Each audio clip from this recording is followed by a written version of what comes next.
Hey guys, welcome to episode 4 of the L24 Engine Rebuild series. I started off by deciding to drain the coolant fluid, something I probably should have done, honestly, before I even put this engine into the back of my truck.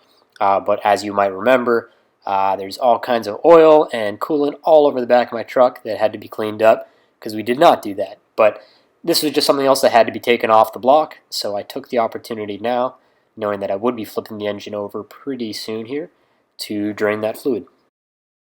I used an impact driver to remove the 26mm crank pulley bolt. And I was able to just slide the crank pulley right off, with a little bit of effort, as you can see here.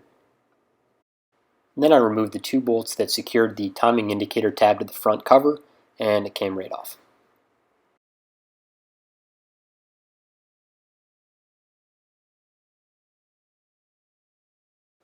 And the timing cover plate, which is 3 bolts.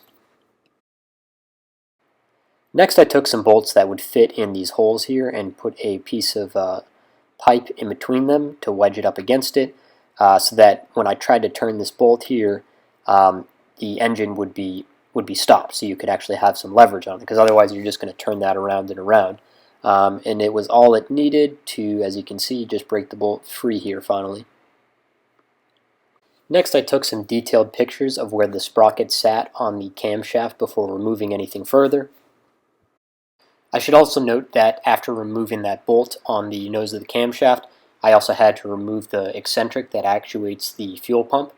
But then it was just a matter of removing the cam sprocket, which really just involved sort of moving it towards you off of the nose of the camshaft to the point where you could disengage it from the timing chain itself and just pull it right out of there. And it should also be noted that you can just leave the cam or the timing chain drop down at this point. It doesn't really matter if it stays in sync with anything at this point. And that's just because we're going to be taking the cylinder head and the front cover off pretty soon here anyway. So the book that I've been referencing pretty specifically cautions people against trying to remove the cylinder head without making sure that they remove these two bolts that you see me removing here.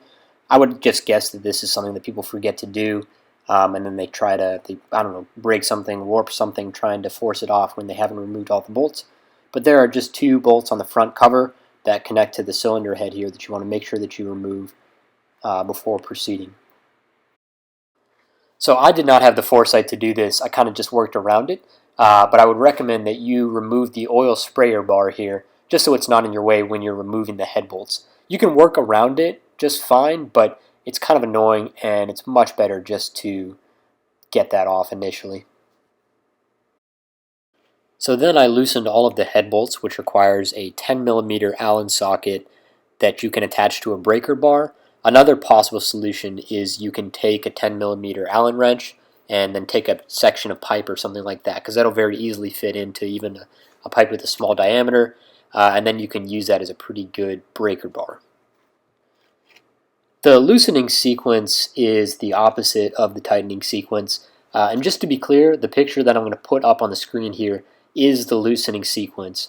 The book that I'm reading is kind of confusing because it says the loosening sequence is the opposite of the tightening sequence, and it says there's an image of it here. But I'm not really sure if it's the tightening sequence or the loosening sequence. But it later on in the book has a section for the tightening sequence, and it's the opposite of the picture that he's shown. So I'm going to show that exact same picture here for you now as a quick reference, but it just kind of has you move out on the sides and then slowly work your way in.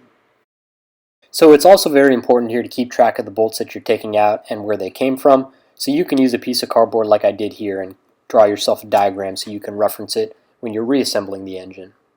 You can put a bar of some kind into one of the intake ports as leverage to break the head loose from the block. I anticipated this being way harder, so I put some screwdrivers in there so it wouldn't reseal back if I put it down or something, but for me it was pretty easy and it lifted right out pretty much. Then I did some very late draining of fluids and tried to drain the last of the oil sitting at the bottom of the oil pan because I was getting ready to remove that. So I turned the engine over, and that was just a matter of removing all of these bolts around there. There's quite a lot of them. They appear to be all the same length, so I kept them all together. I don't know if that decision is going to come back to bite me later.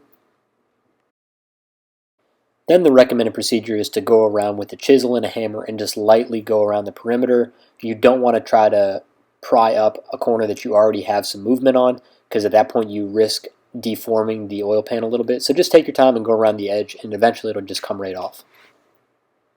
Then just make sure you have all of the bolts removed off of the front cover. There's a bunch of different length bolts there, and you can just pull that directly off. I also didn't get a video of this, but the oil pump pickup, the thing with the sieve at the top of it that's exposed once you remove the oil pan, that's just 2 bolts, so you can take them off and take off the oil pump pickup. So apparently I was very bad about taking videos this day, but you should, before you remove the timing chain, you should be removing the chain tensioner rubbing shoe and the preload spring, and these you can just pull directly out.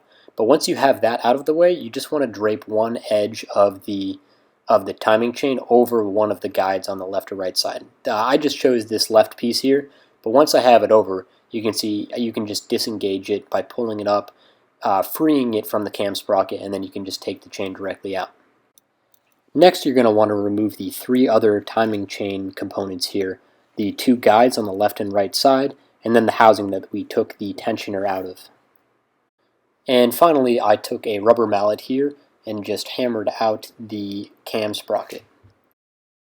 You actually don't need to do this here because it's way easier to remove once you have all of those main bearing caps removed, but I felt like I had enough leverage here if I just kind of swung up after I got past that point, and it removed just fine. Alright, so I think that's going to do it for this video.